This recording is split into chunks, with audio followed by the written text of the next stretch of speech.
Problem क्या होता है कि सब लोग बहुत इनसिक्योर होते हैं, वो कंट्रोल करना चाहते हैं चीज़ों को, तो वो टैलेंट भी कंट्रोल कर लेते हैं, उसको उसको उभरने नहीं देते। हेलो एवरीवन, मेरा नाम है रोहित और स्वागत है बैक स्टेज बियर में। अभी हाल ही में मैंने एक फ़िल्म देखी, ऑलमोस्ट प्यार विद डीजे मोहब्बत। और अगर तुम अनुराग कश्यप के फ़ैन हो तो तुम्हें इस फिल्म के बारे में पता होगा, पर अगर तुम्हें नहीं पता तो I don't blame you, because इस फिल्म का ज़्यादा कुछ प्रमोशन हुआ नहीं था। And my guess would be that इस फिल्म को ज़्यादा लोगों ने नहीं देखा है, but it doesn't matter because it's an Anurag Kashyap film, तो अच्छी ही होगी, राइट?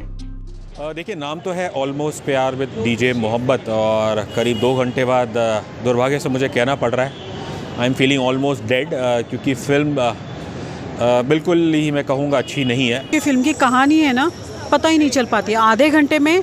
नॉर्मली फिल्म की कहानी और कैरेक्टर एस्टैब्लिश होनी चाहिए, जो कि एक फिल्म का एक क्या बोलते हैं, उसकी एक पैटर्न होती है, वो आधे घंटे में एस्टैब्लिश हो जाती है। बाकी सब्जेक्ट वही घिसा पिटा होता है, उसमें थोड़ा सा वो रहता है कि आखिर कब तक ये सब्जेक्ट कब तक चलाया जाएगा।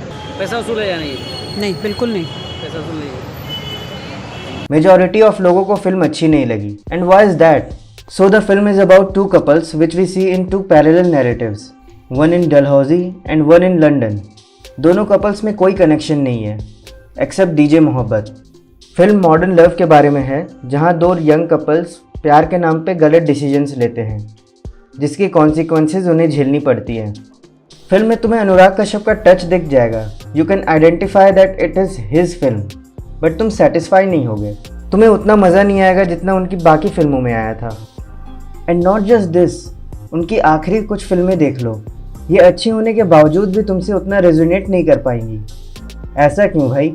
इसको समझने के लिए हमें ये समझना होगा कि अनुराग ने फिल्म बनाना कैसे शुरू किया और क्या क्या स्ट्रगल्स झेलना पड़ा उन्हें। First let's go back in history. बहुत सिंपल सी चीज़ है, जब मैं आया मुझे मालूम है पृथ्वी पे जाना है मुझे। ये एक तरीका है कि मैं सबको जाके लड़ूं कि मैं बोलूं मैं एक्टर हूं, मैं पृथ्वी पे काम करूंगा। उसमें पृथ्वी में रूल था, जो वहाँ काम नहीं करा था उसका अलाउड नहीं था। आप घुसो कैसे? I have to figure out. मैंने कहा मैं फ्री में आके वेटर का काम करूंगा दोपहर को। 1993 में कश्यप पहली बार मुंबई आए और जल्द ही फिल्मों की दुनिया में कदम रखा एज ए राइटर।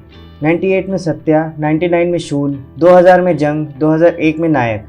अनुराग ने ऐसे कई सुपरहिट फिल्मों के स्क्रीन प्ले और डायलॉग्स लिखी until he decided to make his own film and came with his first directorial 5, which was scheduled to release in 2003, but film कभी रिलीज हुई ही नहीं because the censor board objected the film for its violence and depiction of drug use. इस time Bollywood को romantic comedies dominate कर रही थी और अनुराग कश्यप के फिल्म्स बहुत डिफरेंट थे। In the Indian Constitution, cinema is defined as healthy entertainment. And my film was banned on the grounds it's neither healthy nor entertaining. 5 के बाद अनुराग लेके आए ब्लैक फ्राइडे, जो 1993 मुंबई बॉम्बिंग्स पे बेस्ड थी, पर सेंसर बोर्ड ने इस फिल्म पर भी रोक लगा दी। उस टाइम फिल्म को क्रिटिक्स का अप्रिसिएशन तो मिला, पर ज़्यादा लोग इस फिल्म को नहीं देख पाए। Film got pirated. The film did not release, it got pirated, it spread the world over. By chance, a Supreme Court judge saw the film in Dubai on a pirated disc. And he was surprised. He said, which film is this? He said, this film from your country. And he said, why is it not releasing? So he said, this film should come out. And he came back to India and he actually, the case was reopened and the film was passed and finally released in 2007. और इस time तक industry में सबको ये पता चल गया था that Kashyap does what Kashyap wants to do. And in 2007, he came with yet another unconventional film, No Smoking, जिसे मार्केट किया गया था एंटी स्मोकिंग बोल के, बट असल में ये फिल्म स्मोकिंग के बारे में है ही नहीं। The entire movie is a metaphor. In fact, no smoking is his frustration towards censor board, जिसने उनकी पहली 2 फिल्म 5 और ब्लैक फ्राइडे पर रोक लगा दी थी। इस फिल्म में उन्होंने मेन कैरेक्टर के को खुद से जोड़ा है, स्मोकिंग को अपनी फिल्म से, और बाबा बंगाली के कैरेक्टर को सेंसर बोर्ड से, जो उसकी स्मोकिंग छुड़वाना चाहता है। सिगरेट, गुटखा, बीड़ी, तंबाकू, भस्म, चारों का इलाज है बाबा बंगाली के पास। कैसे छुड़वाते? सर पे बंदूक रखे?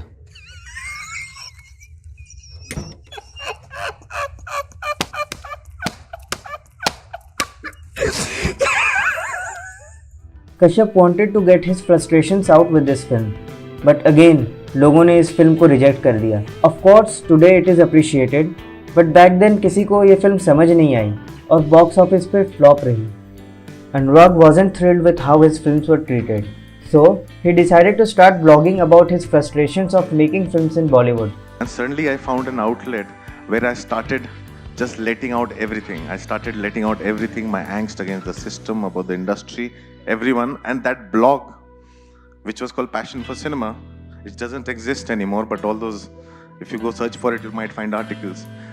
That blog became a kind of a rage, and I suddenly realized I'm not alone. I just connected with a lot of Indian filmmakers, engineers, doctors, people not belonging to film families. And within a year, that blog had become a movement. और ये industry के लोगों को बिल्कुल पसंद नहीं आया और इसके बाद हिंदी फिल्म इंडस्ट्री में एक शिफ्ट आया जहां इंडिपेंडेंट फिल्म्स को भी रिकग्निशन मिलना शुरू हुई और अनुराग ने अपने करियर की सबसे ज़्यादा रिकग्नाइज्ड फिल्म बनाना शुरू की. A patriot must always be ready to defend his country against its government. जंग छेड़नी है हमें, आजादी की जंग, अपनी जमीन की जंग.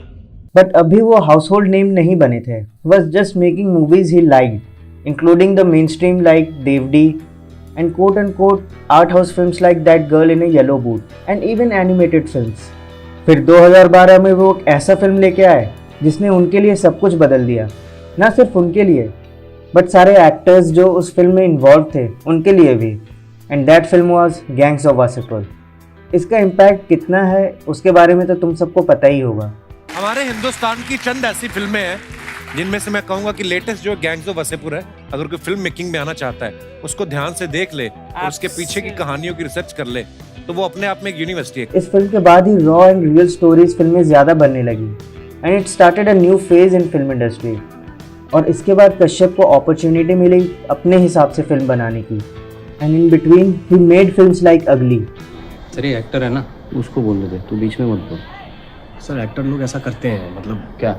घर पे एक नाम और पर्दे के लिए दूसरा नाम. क्यों? अमिताभ बच्चन का क्या है नाम घर पे? फिर उन्हें एक बड़ी प्रोजेक्ट पे काम करने का मौका मिला, बॉम्बे वेलवेट, जिसका बजट 118 करोड़ का था पर फिल्म डिजास्टर साबित हुई. It was a huge blow for him. Like Bombay is very close to me. It will always be very close to me. And yes, it breaks my heart. There's still times when I'm haunted by it. But इससे उन्हें एक बात तो समझ आ गई. What is heartbreaking is there's a money that was lost on the film, and that was not my money. फिर उन्होंने कभी हाई बजट फिल्म्स में काम नहीं किया. He returned to his roots. और इसके बाद उन्होंने जो भी फिल्म्स बनाई, he was completely invested in it. ये पैसन है हमारा, पैसन. पैसन समझता आपको? In our opinion, 2018 तक अनुराग was at his best. But इसी दौरान देश में कुछ ऐसा होने लगा which affected him personally. मतलब जिस तरह से जो नफरत फैलाई जा रही है मुझे तो मालूम नहीं, मैं तो किसी व्हाट्सएप ग्रुप का हिस्सा हूँ नहीं. He became frustrated. This time not with the censor board or the industry, but the government itself. And like he used the internet during his early stages of his career, he used it again. And this time he used Twitter. और तुम्हें तो पता ही है Twitter में क्या चलता रहता है. अनुराग अपनी ओपिनियन ट्विटर में डालने लगे.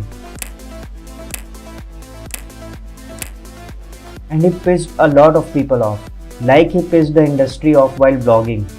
और धीरे धीरे अनुराग कश्यप का नाम पॉलिटिकल इश्यूज में आने लगा. आप ऐसी सरकार से डील कर रहे हैं जो प्रोवोकेशन मैन्युफैक्चर करती है और खुद जामिया में घुस जाती है और अटैक करती है, लेकिन जेलों के बाहर खड़ी रहती है. And that's when I think उनका करंट फेज शुरू हुआ. उनकी डायरेक्टोरियल फिल्म चोक्ड पेंडेमिक के टाइम 2020 में रिलीज हुई थी and it was highly politically influenced just like his Twitter opinions. Choked was a technically well made film जहाँ writing, cinematography और प्रोडक्शन डिज़ाइन ऑन पॉइंट था. It had an intriguing premise जहाँ कश्यप ने Indian politics और corruption को सिंबलिज्म्स के through real life situation में दिखाया था. And it's quite unique. But लोग उस फिल्म से भी इतना कनेक्ट नहीं कर पाए and the reason might be that the audience perceived it in a different way. Film आसानी से मिसअंडरस्टैंड की जा सकती है for being a story of a couple struggle. और अगर तुम इस फिल्म को उस नज़रिए से देखते हो तो तुम्हें शायद ये फिल्म बोरिंग लगे, बट इसका मीनिंग बहुत डीप है. If you want to know more about the film I would recommend you to watch this video essay by cinema वाली. एनीवेज, फिल्म डिमोनेटाइजेशन पे क्रिटिक थी और अनुराग इसको और पॉलिटिकल बनाना चाहते थे. He says that तुम्हें मोदी से प्रॉब्लम क्या है? ऐसे मुझे मोदी से नहीं, तुमसे प्रॉब्लम है. हम उसको करो, घर साफ करो, बनो प्रधानमंत्री. My scene, I wanted to take it further than that. It went into Indira Gandhi and it went into where all. But thankfully ये हुआ नहीं. And suddenly I was reading that scene and I mean everybody said, but you know, how can Sarita talk like this? Is Sarita sounding like Anurag on Twitter? और अगर ये film पूरी अनुराग के हिसाब से बनती तो शायद he could have made more political films like this. पर ऐसा हुआ नहीं. And he kept on with his projects. 2022 में उन्होंने डायरेक्ट की दोबारा, जो अब तक की उनकी सबसे अलग फिल्म थी. पर अलग का मतलब बेस्ट तो नहीं हुआ ना. In fact, I would say this was quite unlike Anurag Kashyap. उनका स्टाइल, उनका विजन इस फिल्म में नहीं दिखा. And that may be because it's a remake of a Spanish film Mirage, जो Netflix पे कई टाइम से है. And I guess लोगों ने उसे पहले ही देख लिया होगा. It doesn't give anything new to the original story. और इसका स्ट्रक्चर भी मिराज से काफ़ी सेम है. चोक्ड और इवन ऑलमोस्ट प्यार विद डीजे मोहब्बत देख के तुम समझ जाओगे कि ये अनुराग कश्यप की फिल्म है. बट इस फिल्म को नहीं. इसमें कोई पॉलिटिकल और सोशल इशू के कमेंट्री भी नहीं था. We don't want to feel out of place, यार. हम भी बॉलीवुड का हिस्सा है, हमारे को भी बॉयकॉट करो. Not quite long after this, he came with Almost प्यार, which is his third romantic film after Devdi and मनमर्जियाँ. और तुम्हें इस फिल्म में दोनों का इन्फ्लुएंस दिखेगा. वैसे ही रेबेलियस कैरेक्टर्स और अमित त्रिवेदी का यूनिक म्यूजिक. पर फिर भी फिल्म मेमोरेबल क्यों नहीं हो पाई? In our opinion, Anurag missed it on this one. He made this film for the Gen Z audience.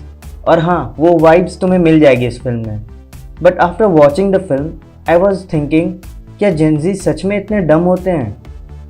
I don't know man. And what doesn't help the film at all is that इसमें भी अनुराग ने social issue का एक angle दिखाया है. And after watching his views on social and political issues, most audience consider him to be an audacious individual. और ये भी एक रीज़न है कि क्यों उनकी फिल्में सफ़र कर रही हैं. वो एक्चुअली है बगावती निर्देशक. स्टोरी में बगावत, एक्टर के सिलेक्शन में बगावत, प्रेजेंटेशन में. लेकिन ये इतनी बगावत कर बैठे हैं कि मतलब समझ में नहीं आता. इतनी बगावत नहीं होनी चाहिए. बगावत समझ के परे नहीं जानी चाहिए. I don't think he is out of touch or anything like that. He's just having a phase. Anurag has always been a rebellious person. बाहर वाले कहते हैं कि अनुराग कश्यप एक किस्म का गुस्सैल आदमी है और बस सींग भिड़ाए फिरता है कि अब इसको सींग मारूं, कभी ट्विटर पे मारूं, कभी इस इंटरव्यू में मारूं. गुस्सा है, सबसे गुस्सा है, पता नहीं इसको और क्या चाहिए. And sometimes his rebellious nature takes him to places we doesn't want him to be in. But उन्होंने हमेशा खुद के लिए लड़ा है. मैं बोला मैं हमेशा लड़ाई की, मैंने हक की लड़ाई लड़ी है. और एक मुकाम हासिल किया है. And that's what he is doing right now. ये बस एक फेज है, just like his early times in the industry, जब उनकी फिल्म कोई नहीं देख रहा था. Or the phase when Bombay Velvet flopped. I'm sure he will come back with a classic as we want him to. तो चलो वीडियो को यहीं समाप्त करते हैं. बोलने को तो बहुत कुछ है, बट वीडियो बहुत लंबी हो जाएगी. We will come back with another edition of this, so stay tuned for that. तब तक के लिए वीडियो को लाइक और शेयर करो और सब्सक्राइब करो बैकस्टेज बियर को.